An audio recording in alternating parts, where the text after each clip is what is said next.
வேண்டிய வேத பகுதி மீகா தீர்க்க தரிசன புஸ்தகம் 2ஆம் அதிகாரம் 13வது வார்த்தை. மீகா 2:13. சத்தமா வாசிங்கள். மீகா 2ஆம் அதிகாரம் 13வது வார்த்தை. கர்த்தர் ஆவியானவர் எனக்கு கொடுத்த வாக்குத்தத்த வசனம் அதுதான். தடைகளை நீக்கி போடுகிறவர் அவர்களுக்கு முன்பாக நடந்து போகிறார். அவர்களுடைய தடைகளை நீக்கி வாசலால் உட்பிரவேசித்து நடந்து போவார்கள்.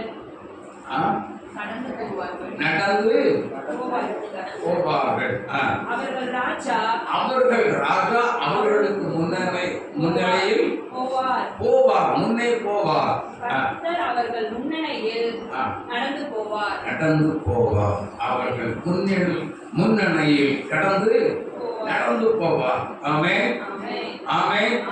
இப்போ தடைகளை நீக்கி போடுகிறவர், அதுதான் செய்தியுடைய தலைப்பு. தடையை மாற்றுகிற தேவன். நல்லா கவனிங்க. வாழ்க்கையில எத்தனையோ தடைகளை நாம் சந்தித்திருப்போம், எத்தனையோ போராட்டத்தை நாம் சந்தித்திருப்போம். ஆனால் எத்தனையோ வியாதிகள், நம்ம கொடூரமான வியாதிகளை நம்ம என்ன செய்திருந்திருப்போம், சந்தித்திருப்போம்.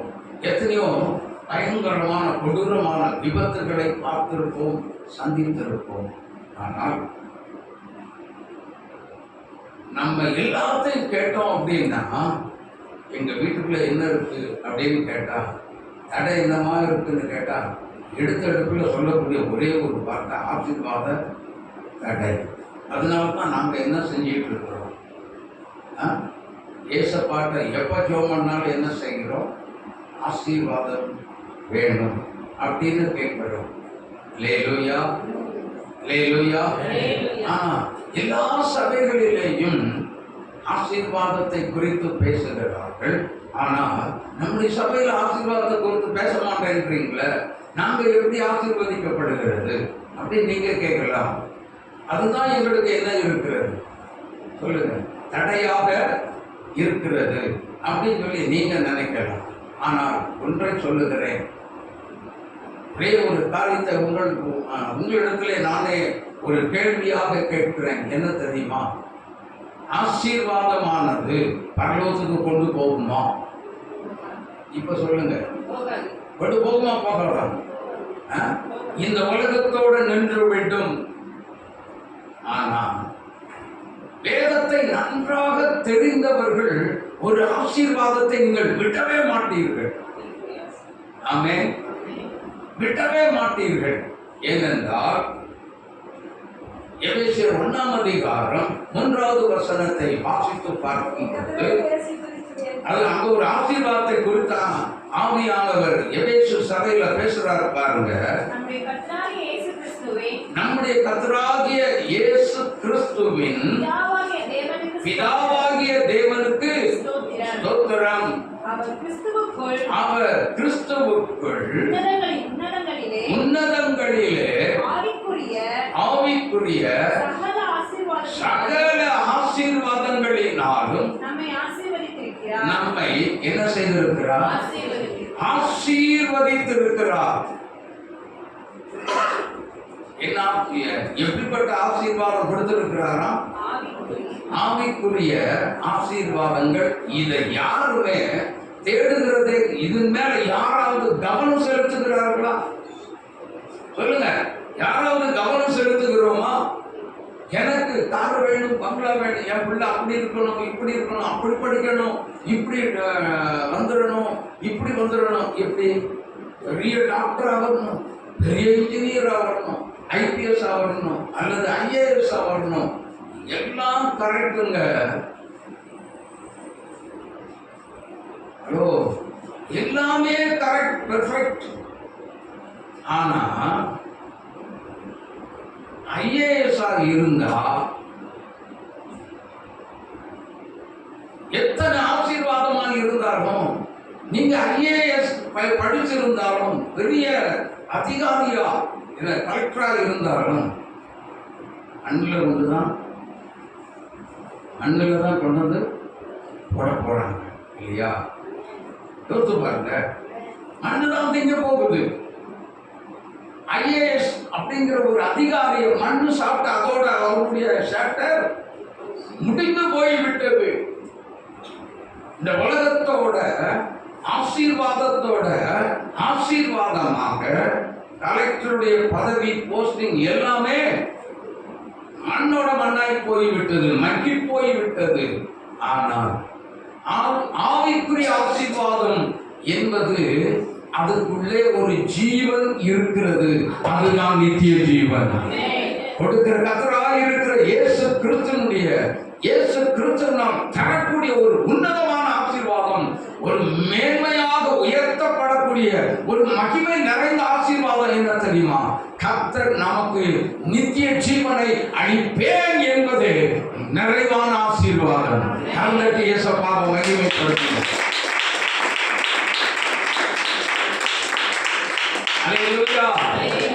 பாருங்க, அந்த நித்திய ஜீவனை யாராவது முக்கியத்துவம் கொடுத்து இன்றைக்கு தேடுகிறார்களா? கிறிஸ்தவங்க தேடுறாங்களா? சொல்லுங்க. குடும்ப ஜெபம் செய்கிறோம், ஆண்டவரே எங்களையும் எங்க பிள்ளைகளை என்ன செய்யுங்க சொல்லுங்க, ஆசீர்வதியும் ஆண்டவரே அப்படின்னு சொல்லி ஜெபம் பண்றோம். என்ன ஆசீர்வாதங்கிறத நம்ம சொன்னோமா? இட்லி வாங்கினா சாம்பார் நிறைய கொடுப்பான், சட்னி தேங்காய் சட்னி வரும், பீக்கங்காய் சட்னி, கார சட்னி, புளி சட்னி, இன்னும் 10 வகையான சட்னிகள் எல்லாமே வந்துடும். வாங்குறது 2 இட்லி இல்லையா? ஆனால் 4-5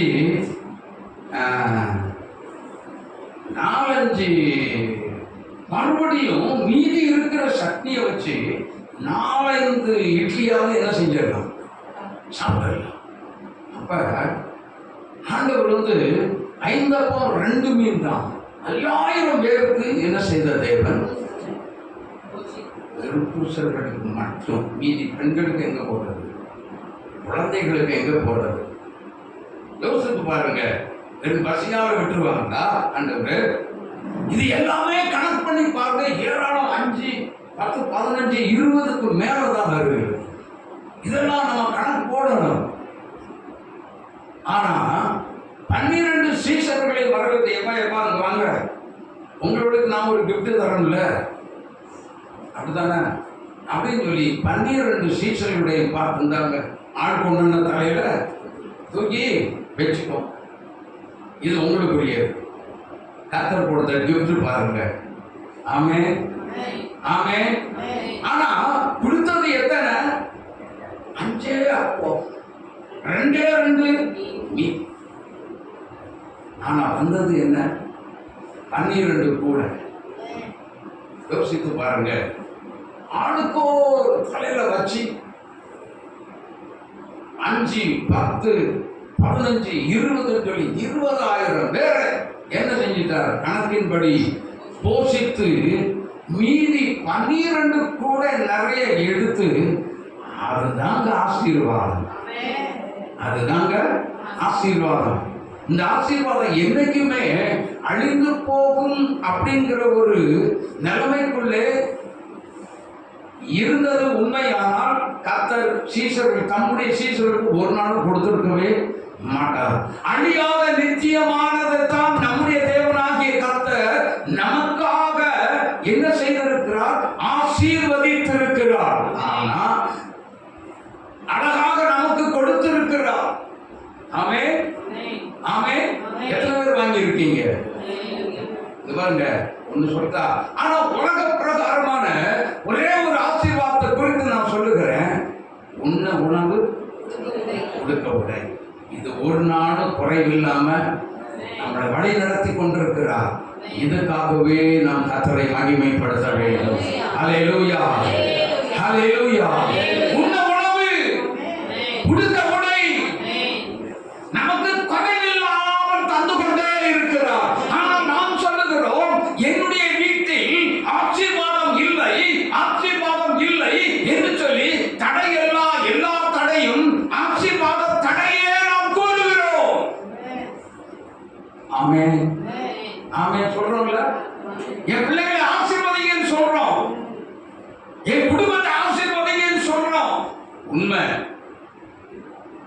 ஆனா எந்த விதத்துல நாம குறைவா கர்த்தர் வச்சிருக்கிறார் நாம கேட்கிறதற்கு? இப்ப சொல்லுங்க, எதுக்கு ஆசீர்வாதம் குறைவு இருக்குன்னு நம்ம சொல்றோம்?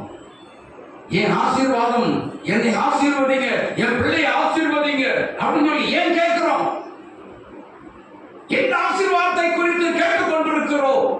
எப்படிப்பட்ட ஆசீர்வாதம் வேணும் அப்படி ஒரு தீர்மானம் செய்துதான் ஆசீர்வாதத்தை தேவ சமூகத்தில் கட்டாயம் நாம் தேவனுடைய சமூகத்தில் கேட்டு வாங்கி பெற்றுக் கொள்ள வேண்டும். ஆமென் ஆமென். ஆனா தடை இருக்குதா இல்லையா? நம்ம வீட்டுக்குள்ள ஆசீர்வாதத்துக்கு இருக்குதா இல்லையா? சொல்லுங்க, யாராவது ஒருத்தர் தைரியமா சொல்லுங்க, சத்தமா சொல்லுங்க, ஆசீர்வாதம் இருக்குதா இல்லையா? இருக்குது. என்ன ஆசீர்வாதம் குறைவு இருக்கு தெரியுமா? ஆவிக்குரிய ஆசீர்வாதம் தான் குறைவாக இருக்கே தவிர உலக பிரகாரமா எல்லா நபர்களும் இன்றைக்கு நன்றாகத்தான் இருக்கிறோம், செழிப்பாகத்தான் இருக்கிறோம். ஆனால் ஆவிக்குரிய ஆசீர்வாதம் மாத்திரமே, ஆவிக்குரிய ஆசீர்வாதம் மாத்திரம்தான் நம்முடைய ஒவ்வொருடைய வாழ்க்கையிலும் குறைவிட வைத்துக் கொண்டேதான் இருக்கிறோம். அது ஏன் நிறைவடையல? அது ஏன் நிறைவாகல தெரியல. தெரிஞ்சாதான் இன்னைக்கு நாம் எல்லாம் ஆவிக்குரிய தேவ பிள்ளைகளா ஆவியில வளர்ந்திருந்திருப்போமே. வருஷம் பிறந்த உடனே ஏசப்பா வருஷம் பிறக்க போகுது, நான் என்ன செய்கிறேன்? ஒரு வாரம் உபவாசம் இருக்க போகிறேன், இருந்து என்ன செய்ய போகிறேன்? ஒரு தீர்மானத்தை எடுக்க போகிறேன். வேதத்தை ஆதி ஆகமத்தில் இருந்து தெளிவாக என்ன செய்ய போகிறேன்? எங்கள் பாஸ்டர் சொன்ன மாதிரி நிறுத்தி தெளிவாக புரிஞ்சுக்கிற மாதிரி என்ன செய்ய போகிறேன்? படிக்க போகிறேன். சரி, ஆதி ஆகமம் 1வது அதிகாரத்தில் இருந்து 10வது அதிகாரம் வரைக்கும் தெளிவாக வாசித்துருவாங்க ஐயா, நிறுத்தி புரிஞ்சுக்கிற மாதிரி. ஆமென். புரிஞ்சுக்கிற மாதிரி தெளிவாக படிச்சிருவோம். பட் ஏதோ ஒரு தடங்கள் பாரு. சாத்தான் சும்மாவே சும்மா இருப்பான்னு நினைக்கிறீங்களா? இருக்கவே மாட்டேன். எப்படி ஆகிறோம்? நீங்கள் வேதம் வாசிப்பதை தடுக்க வேண்டும். எப்படி ஆகிலும் ஆண்டவரை நம்மை விட்டு பிரிக்க வேண்டும் என்கிற ஒரு எண்ணத்தில் அவன் போராடுவான். போராடும் பொழுது என்ன நடக்கும் தெரியுமா? அந்த போராட்டத்தில் நம்முடைய தேவனோடு பண்ணின உடன்படிக்கையை சத்துரு என்ன செய்கிறான்? உடைத்து போடுகிறான். எப்படி உடைக்கிறான் என்று சொன்னான், எதிர்பார்த்த ஆசீர்வாதம் இல்லை, ஒரு சோதனை நிமித்தம் தேவனோடு உள்ள ஒரு உறவு துண்டிக்கப்பட்டு வெட்டப்பட்டு கட் பண்ணி நம்மை அவன் வேறு பிரித்து எடுத்துட்டு போயிடும். உண்மைதானா? ஆனா கர்த்தர் வேதம் சொல்லுகிறது, லேவியர் 20:26 வாசித்து பார்க்கும் பொழுது தேவன் நாம் அவருடைய பிள்ளைகளாக இருக்கும்படி நம்மை வேறு பிரித்தாரே. ஆமென். அவரோடு கூட இருக்கும்படியாக நம்மை வேறு பிரித்தாரே.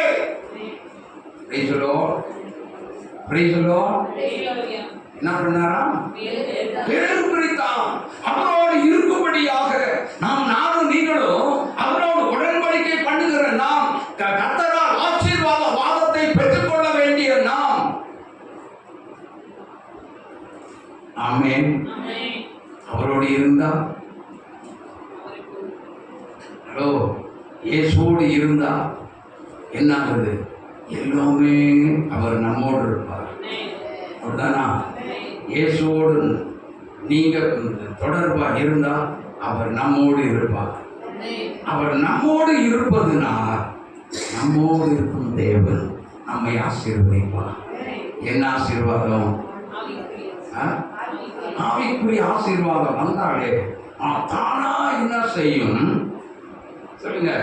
ஆட்டோமேட்டிக்கா உலக ஆசீர்வாதம் தன்னை போல மிச்சம் மீதியை வரும்.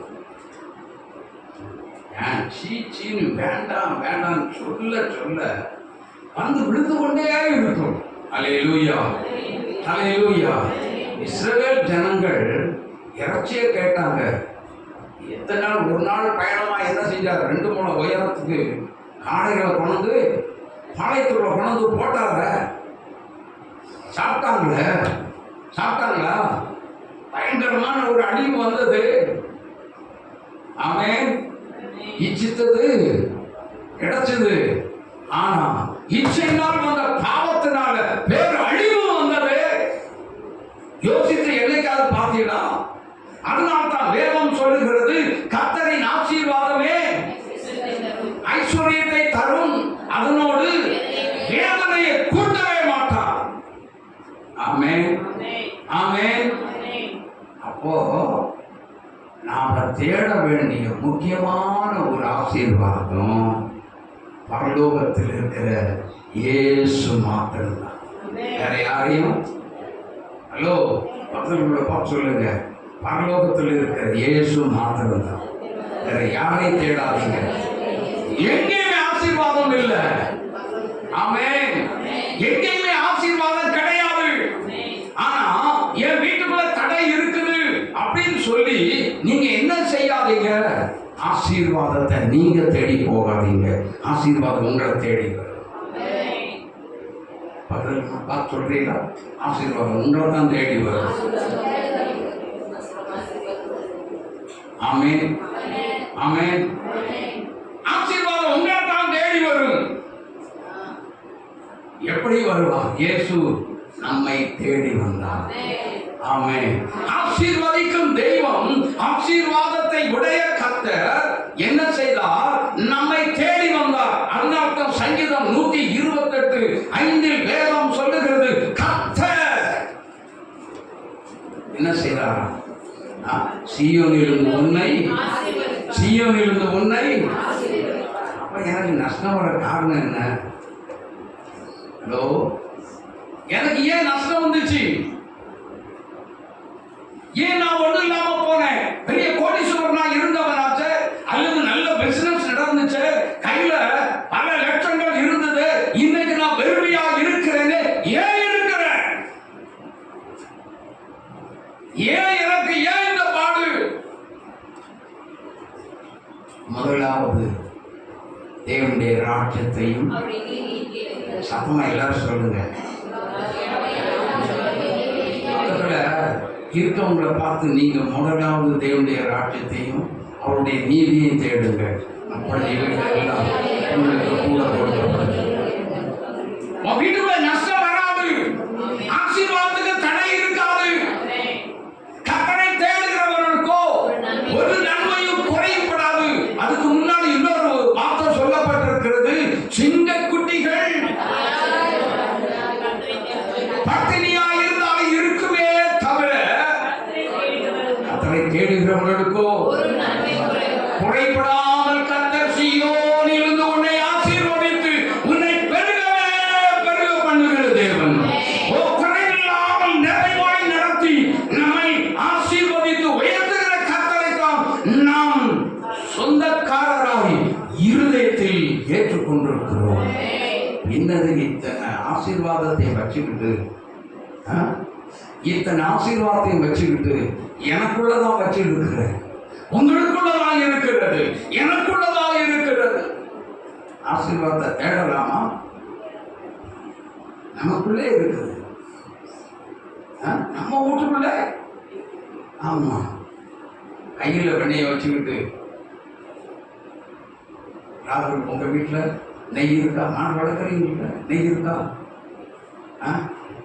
போனா எப்படி இருக்கும்? இல்லையே, நாங்கள் அதெல்லாம் தயார் பண்ணுறதே இல்லையே. நாங்கள் என்ன செஞ்சிடுவோம்? அவர் சொல்லி முடிச்சிருவார். சொல்லுவோம், இந்த பையன் நமக்கு தரமாட்டான்னு சொல்லி அவங்க அம்மா அப்பாட்ட போய் கேட்டா 3 பேருமே ஒரே பதில் தான் சொல்லுவாங்க. அதுதான் உண்மை. ஆமென், ஆமென். அப்போ கையில், உங்க கையில் என்ன இருக்கு? வெண்ணெய் இருக்குது. அதை வீட்டுல போய் சட்டில போட்டா உருக்குனா நெய்யா மாறிடும். இந்த அறிவு நமக்குள்ள இல்ல. கையில ஆசீர்வாதத்தை வச்சுக்கிட்டு என்னையும் ஆசீர்வதியும், என் தேவனே என்னையும் ஆசீர்வதியும். கண்ணு தெரியாம போச்சு. நமக்குள்ள இருக்கிற ஆசீர்வாதம் நமக்குள்ளே தெரியாமலே போய்விட்டது. அதனாலதான் நம்ம பார்வைக்கு எப்படி தெரியுது? ஆசீர்வாத தடை. ஹலோ, இப்ப புரியுதா? இப்ப புரியுதா புரியலையா? எத்தனை பேருக்கு புரியுது? உன் கையில தான் என்ன இருக்குது? உன் கையில ஆசீர்வாதம் இருக்கிறது. வைத்துக் கொண்டு நாம் என்ன செய்கிறோம்? ஆண்டவரே, நான் தகப்பன்ட்ட போய் ஏசா என்ன செய்தான்? என் தகப்பனே, என் தகப்பனே என்னையும் ஆசீர்வதியும் என்று பயங்கர சத்தமிட்டு ஓ என்று கதறி அழுதான். அவன் அழுதுக்கு ஒரு காரணம் உண்டு. அவன் இளைவன் தந்திரமா வந்து தப்பிட்ட வாங்கிட்டு போயிட்டான். அவன் அழுதுக்கு ஒரு காரணம் உண்டு. ஆனா நீங்களும் நானும் என் பிள்ளை ஆசீர்வதிங்க அப்படின்னு சொல்றதுக்கு என்ன காரணம் இருக்கிறது? என்ன காரணம் இருக்குது? உன் பிள்ளை பசியா கிடக்கிறானா? உன்ன உணவு இல்லாம இருக்கிறானா? உன் பிள்ளைக்கு உடுக்க ட்ரெஸ் இல்லாம இருக்கிறானா? நல்ல பைக்கை வாங்கி கொடுத்துருக்கிறோம், அழகா ஓட்டிட்டு போறான், வேலைக்கு போறான்ல. என் பிள்ளை ஆசீர்வதியும் ஆண்டவரையும் கேட்கறதுக்கு நமக்கு என்ன உரிமை இருக்கிறது? எதை கேட்டுக் கொண்டிருக்கிறோம்? பிள்ளைகளுடைய ரட்சிப்புக்காக பெற்றோர் ஜெபிக்க மறந்து விட்டீர்களே. பிள்ளை தாறுமாறான வலது பிரகாரமா தாறுமாறா ஓடிக்கொண்டிருக்கிறானே, அவனை குறித்து அக்கறை இல்லை. தெரியுமா? பையனை குறித்து, பிள்ளைகளை குறித்து அக்கறை இல்லை. தாறுமாறா ஓடிட்டு இருக்கிறான். இந்த ஆசீர்வாதத்தை எல்லாம் மறந்துட்டு என்ன பண்ணிட்டு இருக்கோம்? பெற்றோர்கள் சொல்லுங்க. இப்ப ஞாயிற்றுக்கிழமை பிள்ளைகள் சபைக்கு வர வேண்டிய பிள்ளை, நீ மட்டும் வந்து இருக்கிறீங்களே, உங்க பிள்ளை எங்க போனோம்? வேலைக்கு போயிட்டான். அப்படியா? ஆசீர்வதி, என் பிள்ளை ஆசீர்வாதம் கேட்கிற வெக்கமா இல்ல? யோசித்து பாருங்கள். தேவன் எப்படி ஆசீர்வதிக்க கூடும்? கர்த்தரை நினைச்சா, கர்த்தரோட ஐக்கியம் வேணும் அப்படின்னு சொன்னா நாம் என்ன செய்யணும்? கர்த்தரோடு இருக்கணும். அல்லேலூயா. கர்த்தர் நம்மோடு கூட இருந்தா, நம்மோடு கூட இருப்பா, நம்மையும் என்ன செய்வா? ஆசீர்வதிப்பா. ஆசீர்வதிக்க மாட்டேன். பிள்ளை பெற்ற பிள்ளையை குறித்து உங்களுக்கு அக்கறை இல்லை. பெற்ற பிள்ளைகளை குறித்து நமக்கு அக்கறை இல்லை. யோசித்து பாருங்க. கர்த்தரை தேடுவதற்கு தேவனுடைய சமூகத்தில் நம்முடைய பிள்ளை இல்லை. கர்த்தரை தேடுகிறவர்களுக்கோ இப்ப சொல்லுங்க, ஒரு நன்மையும் குறைபடாது. அப்ப வீட்டுக்குள்ள வருது அப்படின்னா யாரால வருகிறது? நீங்க நம்முடைய பிள்ளை குறைவுபட்டு கொண்டே இருக்கிறோம் அப்படின்னு சொன்னா நம்மை விட்டு தூரமாய் போய்விட்டான். வேதம் சொல்லுகிறது, லூக்கா எழுதின சுவிசேஷம் திருப்புங்க, வேதத்தை திருப்புங்க. லூக்கா எழுதின சுவிசேஷம் 15ஆம் அதிகாரத்துக்குள்ள எல்லாரும் வாங்க.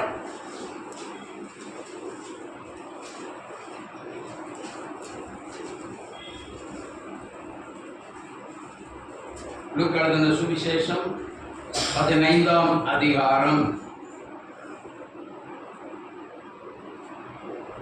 வாசிங்க. 11வது வசனத்திலிருந்து வாசிங்க.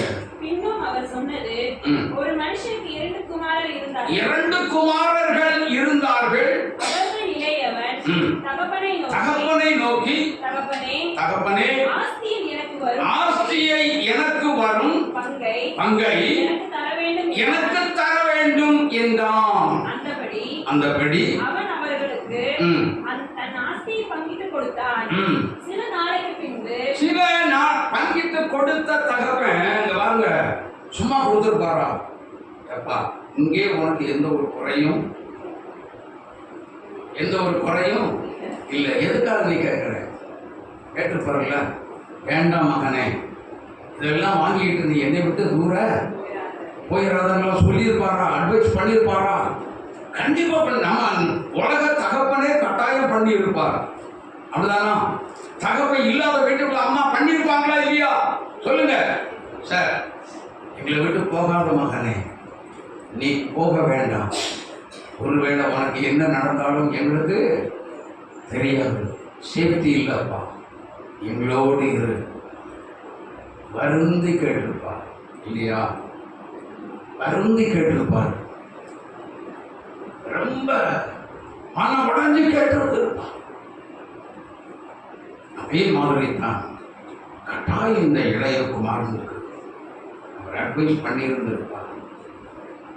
ஆனால் அவனோ தகப்பனுடைய சொல்ல கேட்கிற மாதிரி இல்லை.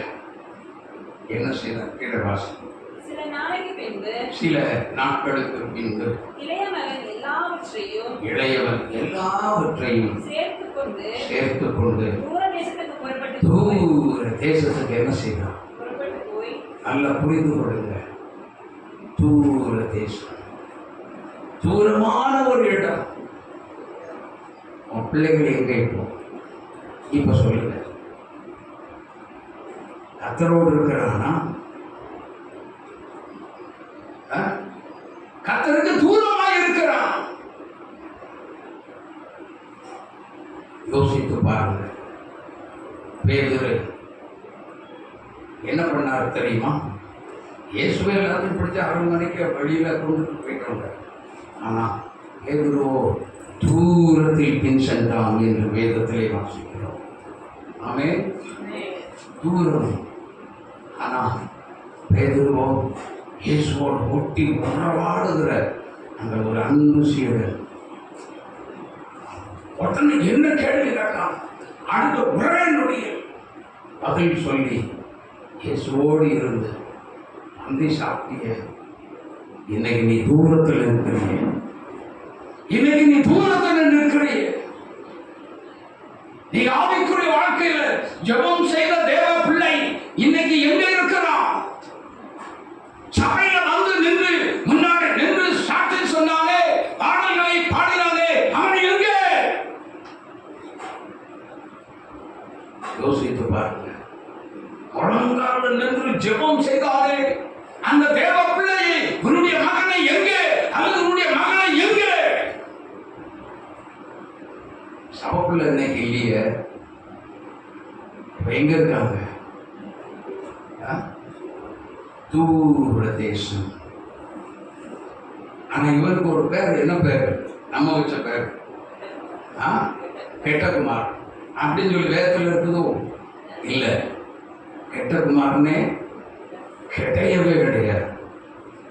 கெட்டகுமாரன் அல்ல, கெட்டு போன குமாரன். ஆமே, எல்லாத்தையும் இழந்து போன குமாரன். அல்லேலூயா. அவனுக்கு அந்த பேர் வர காரணம் என்ன தெரியுமா? தகப்பனுடைய வார்த்தைக்கு கீழ்ப்படியாம போனதுனால. கெட்ட பெயர், தாய்க்கு தகப்பனுக்கும் கீழ்ப்படியாத. சிந்திச்சு பாரு என் அன்புக்குரியவர்களே. கீழ்ப்படிதல் தான் ஆசீர்வாதத்துக்கு உயர்த்தான். கீழ்ப்படிஞ்சா ஆசீர்வாதத்துக்கு உன்னைய கொண்டு போகும். தெரியுமா தெரியாதா? அல்லேலூயா. கீழ்ப்படிதல் எங்கே? நம்முடைய பிள்ளைகளுக்கு கற்றுக் கொடுக்கிறீங்களா? கர்த்தருக்கு கீழ்ப்படியணும், அவருடைய வசனத்துக்கு கீழ்ப்படியணும், அவருடைய வார்த்தைக்கு கீழ்ப்படியணும், அவருடைய சத்தத்தை கேட்பதற்கு நம்ம அதிகால வேளை தேவ சமூகம் வரணும். எந்த பிள்ளைகளுக்கு கற்றுக் கொடுத்திருக்கிறோம்? எந்த பேரண்ட்ஸ் கற்றுக் கொடுத்திருக்கிறோம்?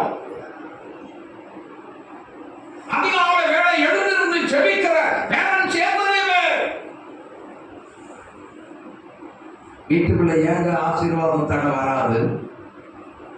ஆமென். சொல்லுங்க. நீங்க தான் இப்ப பதில் சொல்லணும். உங்க பிள்ளைகளை எப்படி வளர்க்குறீங்க? உங்க பிள்ளைகளை எப்படி வளர்க்குறீங்க? என்னதான் வேலை கிடைச்சாலும், கோடி கோடியா சம்பாதிச்சாலும், நான் என் சபையில தான் இருப்பேன்னு சொல்லி சபைக்கு வந்திருப்பான். வந்திருப்பானா? யோசித்து பாருங்கள். கோடி கோடியா சம்பாதிச்சாலும் சரி, என் சொந்த சபை கட்டாயம் இருப்பேன். என் பைசா போனாலும் நோ ப்ராப்ளம். ஹல்லேலூயா, ஹல்லேலூயா. எனக்கு அன்பானவர்களே, கொஞ்சம் சிந்தித்து பாருங்கள். பிள்ளைகளை எப்படி வளர்க்கிறோம்? சாப்பாடு மட்டும் ஊட்டுறதுக்கு, சாப்பாடு சாப்பிடலைன்னா போட்டு அட்டி எடுத்து வாங்குவீங்களே, ஏன் இந்த வசனத்தை ஊட்டி வளர்க்கப்படாதோ? அந்த அட்டி கொடுத்து இந்த வசனத்தை ஊட்டி எத்தனை பேரண்ட்ஸ் வளர்க்குறீங்க? வேதம் சொல்லுகிறது, பிள்ளையாண்டானே வளர்க்க வேண்டிய விதத்தில் வளர்த்து, ஆனா முதிர் வயதானாலும் என்ன செய்யலாம்? அதை விடவே மாட்டான். ஹல்லேலூயா, ஹல்லேலூயா, ஹல்லேலூயா. எனக்கு அன்பானவர்களே, யோசித்து பாருங்கள். உங்க பிள்ளைகளுக்கு ஜெபத்தை கற்றுக் கொடுக்கிறீங்களா? ஜெபிப்பதற்கு கற்றுக் கொடுக்கிறீங்களா? பேரண்ட்ஸ், பெற்றவங்க, நமக்கே ஜெபிக்க தெரியாது அப்படின்னு சொல்லாதீங்க. தெரியும், தெரிஞ்சிருந்தோம். மாஸ்டர், அவன் போனான் படிப்பு விஷயத்தில் பயங்க போனான். போயிட்டு டியூஷன் போயிட்டு 9 மணி 10 மணி ஆகுது. நான் என்னங்க பண்ணட்டும்? என்ன பண்ணட்டும்? எங்களை தாங்க தப்பே நடக்குது. இந்த இடத்துல தாங்க தவறு நடக்குது. டியூஷன் 7 மணிக்கெல்லாம் முடிஞ்சிடும். 10 மணி வரைக்கும் அவன் எங்க போறான்? பேரண்ட்ஸ் கவனிக்கிறீங்களா? பிள்ளைய மட்டும் அழகா நம்புறீங்க. கடைசியில் வந்து விடிஞ்ச அன்னைக்கு ஐயையோ தலையா அடிச்சு அழுகுறீங்க. எங்கிருந்து ஆசீர்வாதம் வரும்? பிள்ளையாண்டானை வளர்த்த வேண்டிய விதத்தில் வளர்த்துனீங்கன்னா அவன் உங்களுக்கு ஒரு மகிமையின் கிரீடமாக இருப்பான். தெரியுமா? என் தகப்பனா கொஞ்சம் கூட அஞ்சாம அடிப்பார். என்னைய ரத்தம் ஒடுது, இறக்கப்படவே மாட்டான். திருந்திர வரைக்கும் அடிச்சார். ஆமென். என்னைக்கு ரட்சிக்கப்பட்டேனோ, என்னைக்கு மனம் திரும்பினேன், அதோடு நின்று. ஆமென். அதுக்கப்புறம் நல்ல கவனிங்க. எப்படா ஜெபிக்கிறான், என்ன சொல்லி ஜெபிக்கிறான் அப்படிங்கிறதெல்லாம் உன்னிப்பா பேரண்ட்ஸ் கவனிக்க ஆரம்பிச்சாங்க. ஆமென். எனக்கு அன்பானவர்களே, யோசித்து பாருங்க. உங்கள் பிள்ளைகளை நாங்கள்லாம் என்ன வேதத்தை படித்து சொல்லாட்டி இந்த பலவரை நான் சொல்லியிருக்கேன். ஆலயத்துக்குள்ள வந்தால் கையை கட்டி அப்படியே கம்னா புரியதா இருக்கும். உங்கள் பிள்ளைகள் எப்படி இருக்காங்க?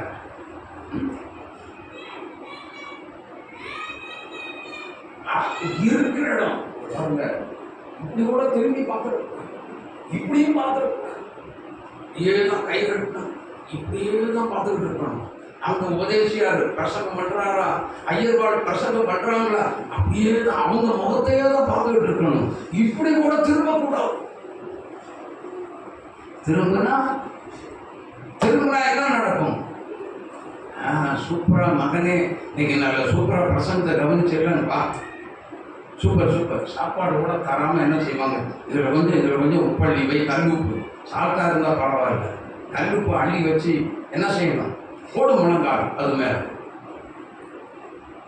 எவ்வளவு நேரம்? 1 மணி நேரம் இல்லை, 11:30 சர்ச் முடிஞ்சிடும். வீட்டில் 11:45 உள்ள நாங்கள் வந்துடுவோம். ஆனால் 11:45 மேலே ஒரு தண்ணி கூட கொடுக்காம என்ன பண்ணியிருப்பாங்க? இறக்கப்படவே மாட்டாங்க. 11:45 12ன்னு வச்சுக்கோங்க. 12 மணிக்கு போட்ட முழங்கா 5:30 ஆனாலும் சொல்லி எந்திரிக்க கூடாது. எங்க அம்மா கெஞ்சுவாங்க, இறக்கவே. அவன் இன்னொரு நாள் இந்த தவறு சபைக்குள்ள என்ன செய்யக்கூடாது?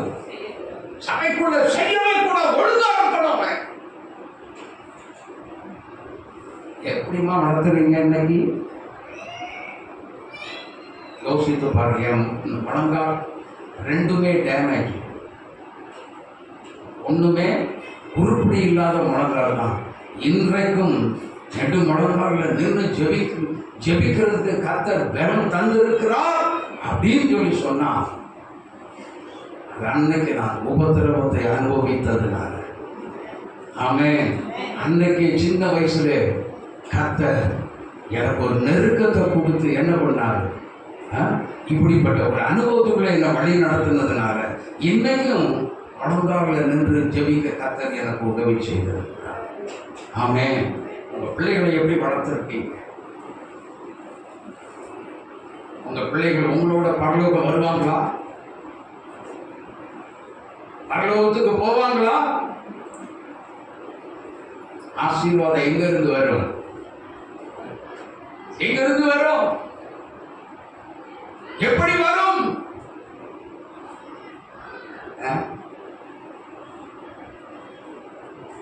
சமீபத்தில் ஒரு சகோதரனை குறித்து ஒரு சகோதரன் எனக்கு ஃபோன் பண்ணார். பாஸ்டர், என் பெரிய பையனுக்காக வேண்டி என்ன செய்ய? ஜெபிக்க. எதற்காக ஜெபிக்க வேண்டும் என்று நான் கேட்டபொழுது அவர் சொன்னார், என் மகன் என்ன செய்கிறான்?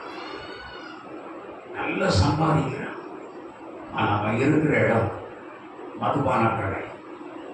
நன்றாக பிடிக்கிறான். அவன் ஒருத்தன் போய் குடிச்சாலும் பரவாயில்ல, நல்ல கை நிறைய உழவுல சம்பாதிக்கிறான். தினமும் சம்பாதிச்சு எங்கே கொண்டு போகிறான்? ஒருத்தன் போய் குடிச்சிட்டு கொஞ்சமாக குடிச்சிட்டு அவன் வீட்டுக்கு வந்தால் வேதனைப்பட மாட்டேன். ஆனால் அவன் 10 பேர் கூட்டிகிட்டு போய் 10 பேர்த்துக்கு வாங்கி கொடுக்குறான். 10 பேர்த்தையும் இவன் கெட்டது இல்லாமல் 10 பேரை சேர்த்தே என்ன செய்யறான்? கெடுத்து குட்டிட்டு போறான். என் பையன் மனம் திரும்புதலுக்காக என்ன செய்யுங்க? ஜெபம் செய்யுங்க. ஜெபிங்க. நான் சொன்னேன், சின்னதுலேருந்தே கர்த்தருடைய வசனத்தை கொடுத்து வளர்த்தீங்களா? அவன் சின்னதுலேருந்தே அப்படித்தான் பாஸ்டர். அதனால என்ன பண்ணோம்? எக்கேடோ கட்டு எப்படியோ போட்டுன்னு சொல்லி விட்டுட்டோம். இன்னைக்கு அது எங்களுக்கு மிகப்பெரிய கேவலமா அசிங்கமாய் போட்டு. அவன் கீழ்ப்படியாத ஒரு மகன் வந்திருக்கிறது ஆபத்து. இளைய மகன் தூரம் போய்விட்டான். பணத்தை பாக்கெட் நிறைய வச்சுட்டு போயிட்டான். ஆனா அவனுக்கு அங்கே நடந்தது என்ன? ஏராளமான நண்பர்கள் அவனோடு இணைந்து கொண்டார்கள்.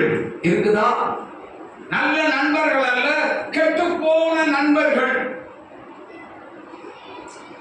அல்லேலூயா. தூர தேசத்துக்கு போகிற பிள்ளைகள் எல்லாம். என் பையன் பாருங்க, சமீபத்தில் ஜெர்மன் போனான். ஜெர்மன் போன பொழுது எனக்கு அதெல்லாம் நினைச்சா ரொம்ப சந்தோஷங்க.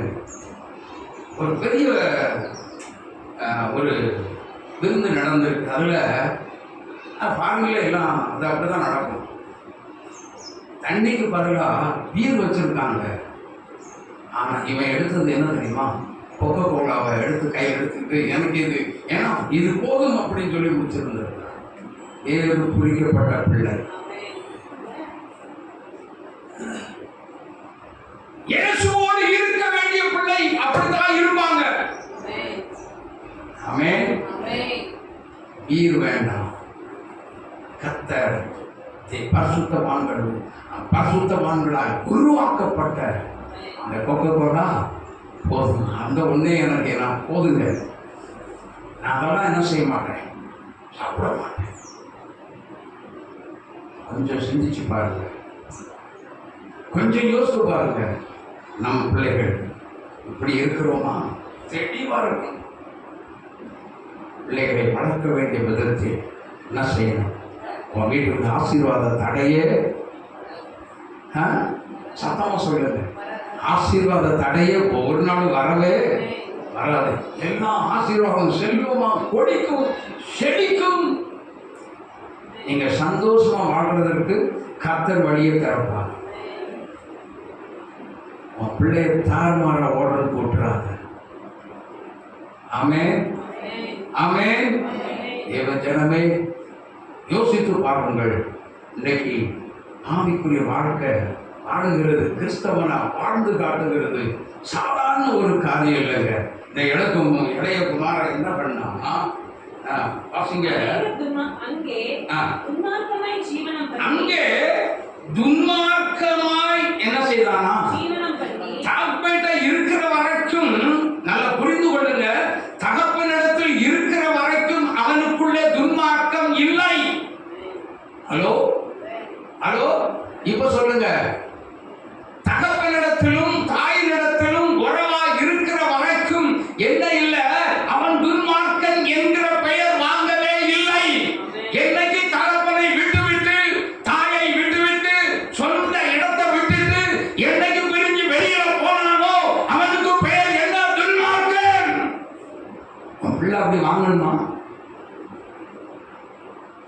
ஏங்க, நம்ம பிள்ளை அப்படி வாங்கணுமா பெயரு? யோசித்து பாருங்க. எந்த நிலைமை நம்ம பிள்ளைகளுக்கு?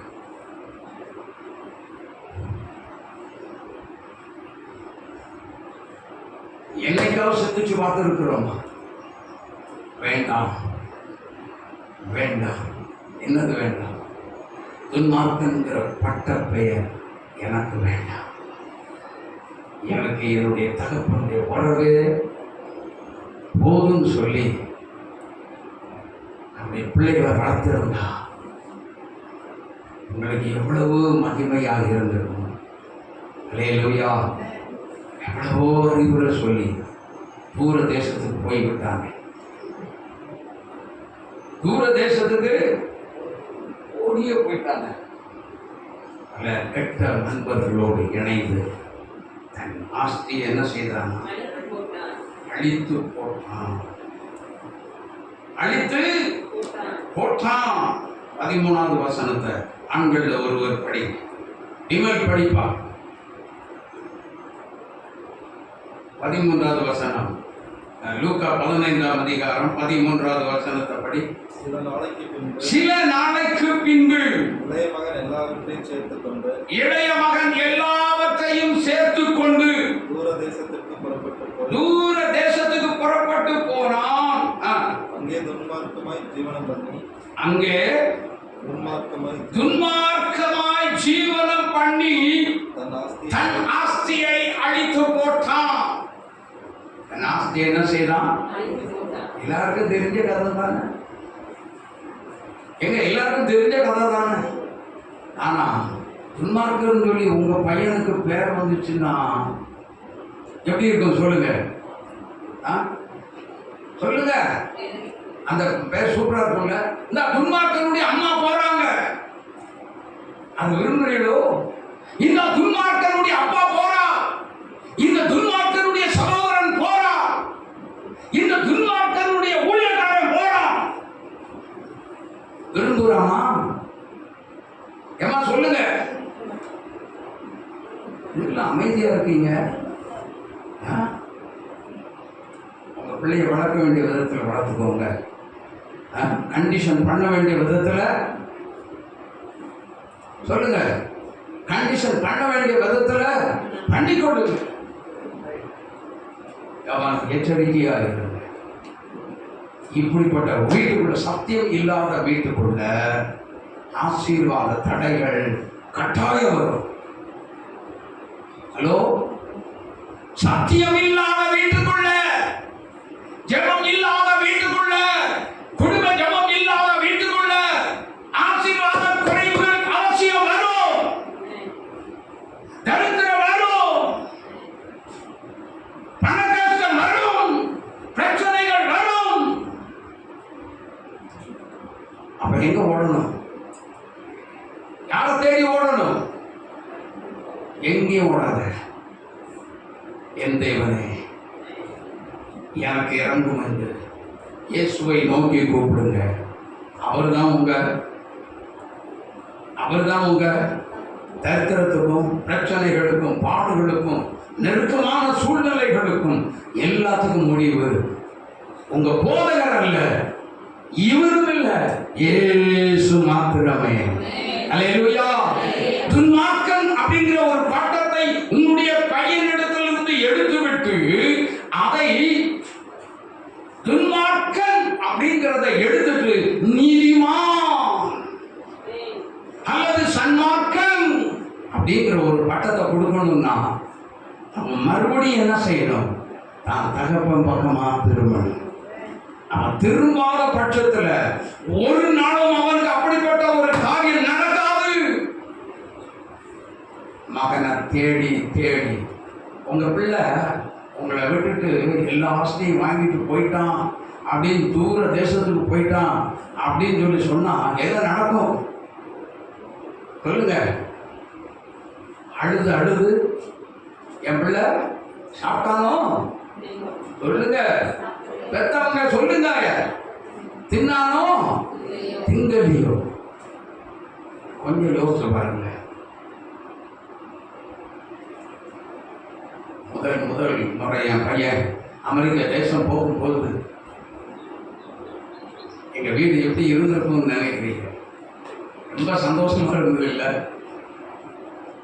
எங்க வீட்டெல்லாம் சர்ச்சில் உட்காந்துட்டு அழுதுகிட்டே தான் இருந்தாங்க. ஒரே கவலை, ஒரே வேதனை. அவ பிரிஞ்சு ஒரு நாளும் தகப்பனை தாயை விட்டு பிரிஞ்சு இருந்தவனே இல்லை. முதல் முறை. யோசித்து பாருங்க. எல்லாருக்குமே நம்ம பிள்ளை நமக்கு கொடுத்து கஷ்டம் கொடுத்த ஒரே பையன் நம்மளை விட்டு இதுவரைக்கும் பிரியல. ஆனா இப்போ தூர தேசத்துக்கு போறான். முன்னும் பின்னும் தெரியாத ஒரு தேசம். ஆண்டவரே கூடவே கடந்து போகணும் என்று சொல்லி பெற்ற தகப்பன் என்ற முறையில் நான் ஜெபித்தேன். ஆனால்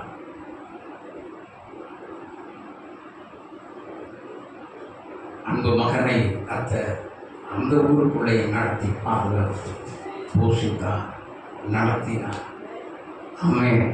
அவனுடைய ஜீவியத்தையும் எத்தனையோ துன்மார்க்கமான காரியங்கள் வந்திருக்கும், நெருங்கி வந்திருக்கும். ஆனாலும் அவனையும் கர்த்தர் என்ன செய்தார்? கர்த்தர் காத்தாரே. உங்க பிள்ளைகளை ஏன் காக்க மாட்டார்? உங்க பிள்ளைகளை ஏன் காக்க மாட்டார்? உங்க பிள்ளைகளை ஏன் பாதுகாக்கவே மாட்டார்? அந்த விசுவாசம் நமக்கு இல்லையா? யோசித்து பாருங்க. எனக்கு அன்பானவர்களே, அந்த இளைய மகன் மறுபடியும் என்ன பண்ணான்? அவனுக்கு அந்த ஊருக்குள்ள என்ன ஆயிடுச்சு அப்படின்னா ரொம்ப கொடூரமான ஒரு சம்பவம் நடந்துச்சு. வாசிங்க 14வது வசனத்தை வாசிங்க. எல்லாமே செலவாகி போச்சு. எல்லாமே செலவழிந்த பின்பு அந்த தேசத்திலே பஞ்சம் உண்டாயிற்று. என்னதான்? என்ன வந்துச்சா? ஹலோ, வந்துச்சா? சொத்தை வாங்குனிய, சொத்தை வாங்கிட்டு போய் எல்லாவற்றையும் நீ செலவழிச்சு போட்டிய. நீ நல்லா இருந்தியா? உன் தகப்பன் கூட இருக்கிற வரைக்கும் நீ நல்லா இருந்திய. கோடீஸ்வரனுடைய மகன் போறான் அப்படிங்கிற ஒரு பட்ட பேர் வாங்கினியே, இப்ப துன்மார்க்கன் போறான். ஒரு துன்மார்க்கன் என்கிற பட்டத்தை நீ வாங்கி விட்டாயே. உன் நிலைமை யோசித்து பாருங்க. கடைசியில இளைய மகன் தகப்பனை நோக்கி தன் வீட்டை நோக்கி நடக்க ஆரம்பித்தான். ஆனா தூர தேசத்துக்கு போன மகனை தகப்பனுடைய கண்கள் தேடிக்கொண்டே இருந்தது. தகப்பனுடைய கண்கள் தேடிக்கொண்டே இருந்தது. ஏன் தகப்பனுடைய கண்கள் தேடிக்கொண்டு இருந்தது? தகப்பனுடைய பாசம், அன்பு. தகப்பன் இளைய குமாரனை ரொம்பவும் நேசித்தான். ஹல்லேலூயா, ஹல்லேலூயா. நேசித்ததுனால தான் இளைய குமாரனை விட்டு பிரிந்த நாளில் இருந்து, ஐயோ என் பிள்ளை எப்படி இருக்கிறான், ஐயோ என் பிள்ளை எப்படி இருக்கிறான், பரிதவித்து துடிதுடித்து கொண்டு இருக்கிறான். கொஞ்சம் சிந்திச்சு பாருங்க. தடை வந்துச்சா? அவனுக்கு தடை வந்துச்சா? ஆசீர்வாத தடை வந்துச்சா? ஆசீர்வாதத்தை அவனால் சுதந்திரிக்க முடிஞ்சுதா? கர்த்தரோடு இருந்திருந்தா சகல ஆசீர்வாதத்தினால் நிறைந்திருந்திருப்பான். ஆமென், ஆமென்.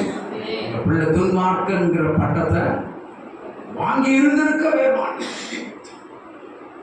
நினைச்சான். என்ன நினைச்சான் தெரியுமா? எங்க வீட்டில் ஆயிரக்கணக்கான ஏழைக்காரங்க இருக்காங்க. ஆனா அவங்க திருப்தியா சாப்பிட்டுட்டு இருக்காங்க. எங்க அப்பா என்ன சாப்பாடு சாப்பிட்றாரோ அதே சாப்பாட்டை என் வீட்டுல வேலை செய்கிறவன் சாப்பிட்டுட்டு இருக்கிறான். திருப்தியா சாப்பிட்றான். நான் இப்ப எப்படி இருக்கேன்?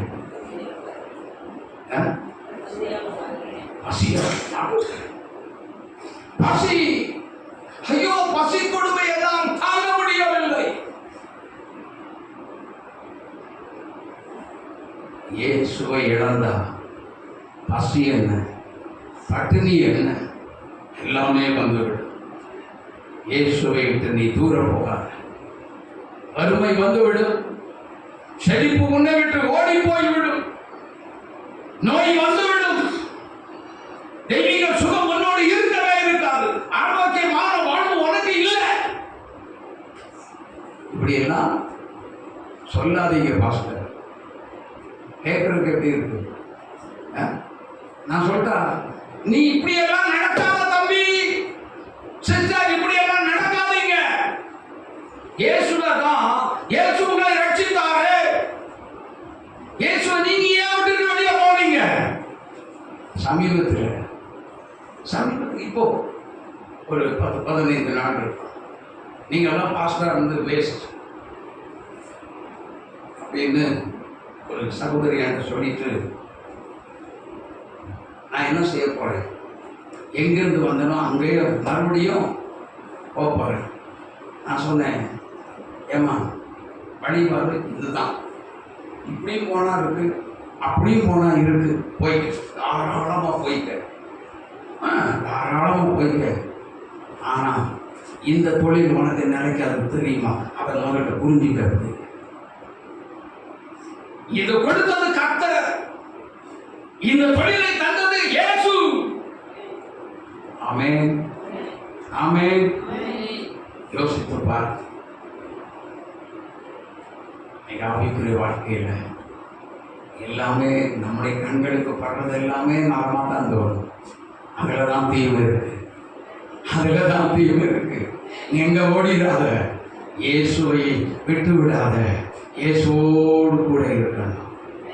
ஆமென். சொல்லுங்க, என் கூடவே இரும். எல்லாரும் பாடுவோம். இயேசுவே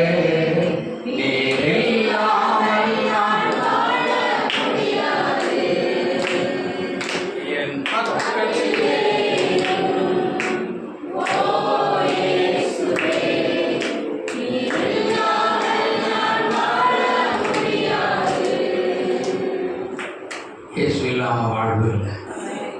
இயேசு இல்லாம ஆசீர்வாதம் இல்லை. இயேசு இல்லாம நல்ல வாழ்க்கையே கிடையாது. இயேசுவை விசுவாசி, இயேசுவை நம்பு. இயேசுவோடு இரு. இயேசு கட்டாயம் என்ன செய்வார்? நல்ல வாழ்க்கையை தந்து நம்ம பிள்ளைகளை நம்மை தகப்பன் இடத்துல வந்தான். தகப்பன் என்ன சொன்னார் தெரியுமா? தகப்பன்ட்ட ஒரே ஒரு வார்த்தை சொல்லணும்.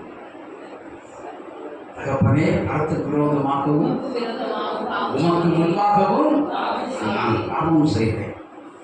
இனிமே உங்களுடைய குமாரன் என்று சொல்லப்படுவதற்கு நான் தகுதி இல்லை. காரணம் என்ன? ஏன் இந்த வார்த்தை சொல்றோம்?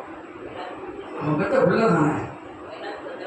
எல்லாத்தையும் சொத்து சொன்ன அத்தனையுமே, உரிமைப்பட்ட அத்தனையுமே வாங்கிட்டு போயிட்டான். எல்லாமே ஒன்றும் கையில இல்ல, எல்லாமே போய்விட்டது. வாங்க 1 2 3 4 எங்க இடது கையில நோக்கம், இந்த கையில கழுத்துக்குள்ள சரி, நீ என்னென்னலாம் வேணுமோ தகப்பேன் அத்தனையும் கொடுத்து ஆசீர்வாதமாக இரு மகனே அப்படின்னு சொல்லி, ஆசீர்வாதமாக இருன்னு சொல்லி ஆசீர்வதிக்கப்பட்ட மகனாய் செழிப்புள்ள இடத்துல தான் தகப்பனை வைத்திருக்க எனக்கு எல்லாவற்றையும் கொடுத்துன்னு சொல்லி வாங்கிட்டு போக துணிஞ்சியே. எவ்வளவு சொன்னேன் கேட்டியா? இப்போ நீ இங்க எதற்கு வந்த போ என்று சொல்லவே இல்லை. சொல்லாம என்ன பண்ணார்? தூர இடத்துல வரும்போது அது யார்? என் பையன் மாதிரி இருக்கு, என் மகன் மாதிரி இருக்கு. அந்த வசனத்தை படிங்க. சூப்பரான ஒரு வசனம் பாருங்க. 20 20 வாசம். எழுந்து புறப்பட்டு தகப்பனிடத்தில் வந்தான். அவன் தூரத்தில் வரும்போது அவனுடைய தகப்பன் அவனை கண்டு, எங்க எவ்வளவு தூரம் சொல்லி போடல, தூரத்தில் வரும்பொழுது அவனை கண்டு மனதுருகி. பாத்தீங்களா? இந்த பாருங்க, இப்பதான் என்ன சொல்ற உலக பிரகாரமான ஒரு பழமொழி சொல்லுவாங்க, பெத்தவனும் பிள்ளவனும் கல்லு. இதுதான் அது. மனது உருகி ஓடுறான். தகப்பன் என்ன செய்யறான்? ஓடுறான். ஐயோ என் பையன் தான் வந்துட்டா ஐயா, ஓடுறான். ஓடி கழுத்தை கட்டிக்கொண்டு, இங்க பாருங்க, எவ்வளவு குளிச்சானோ குளிக்கலையோ, எவ்வளவு நாக்கம் இருந்துச்சோ, தான் தகப்பனுக்கு அது பொருட்டு இல்லை. அவன் அழுக்காய் இருந்தாலும் சரி, கந்தையான வஸ்திரத்தை கொடுத்து இருந்தாலும் சரி, என் பிள்ளை என் பிள்ளை என் பிள்ளை அப்படின்னு சொல்லி ஓடி போய் என்ன செய்தா? கழுத்தை கட்டிக்கொண்டு என்ன செய்தா? அவனை முத்தம் செய்தா. அவனை முத்தம் செய்தா. இந்த கவனிங்க, அவனை முத்தம் செய்தார். நீயும் இன்றைக்கு திரும்புவாயானா? கர்த்தர் உன்னையும் மார்போடு அணைத்து உன்னை முத்தம் செய்வார். ஹல்லேலூயா. இன்றைக்கு நீ இயேசுவின் பக்கமாக திரும்புவாயா? மார்போடு அணைப்பாரே மனக்கவலை தீர்ப்பாரே.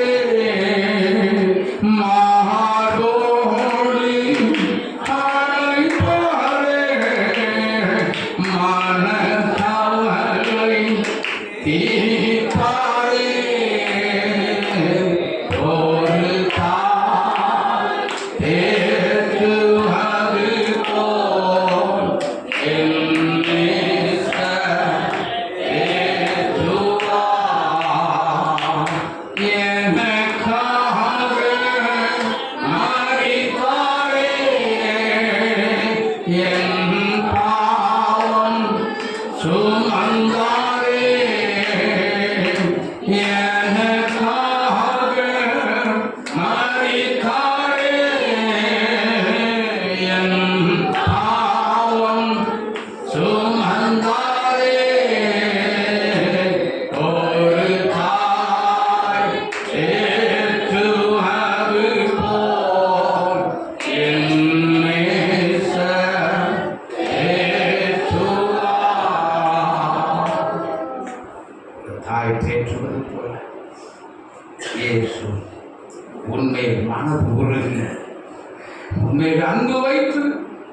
உன் கழுத்தை கட்டி எவ்வளவு நாட்கள் என்று பொறுக்கல, அவரால் பார்க்கல.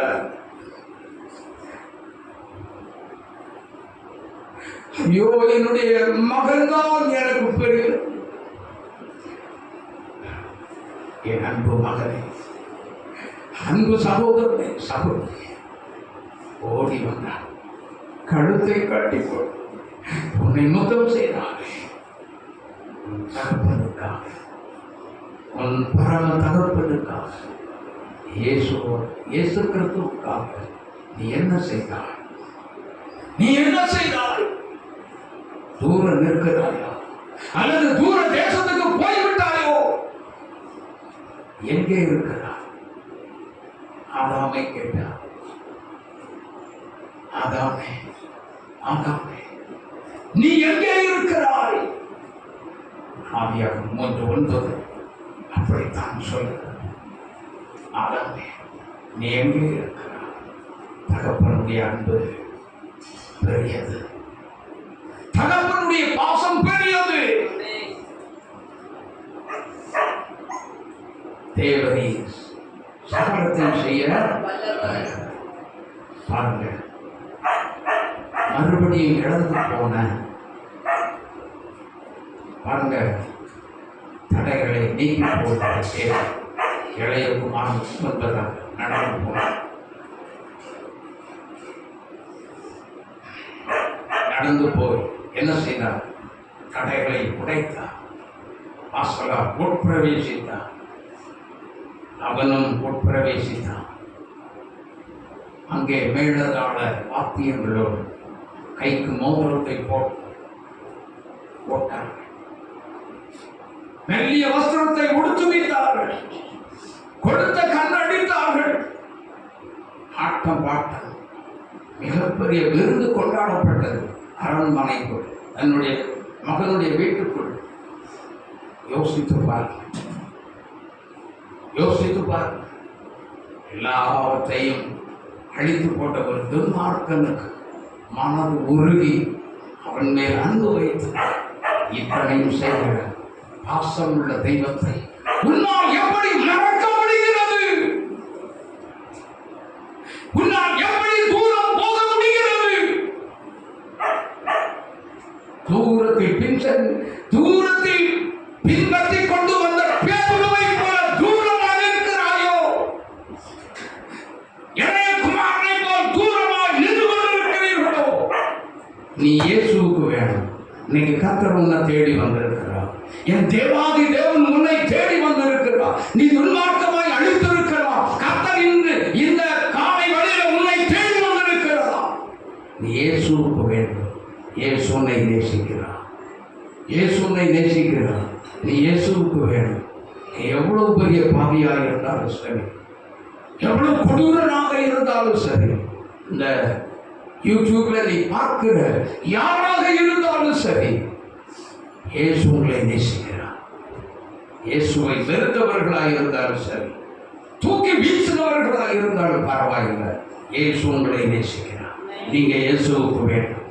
எல்லாரும் கண்களையும் ஹalleluya, hallelujah, thank you Lord.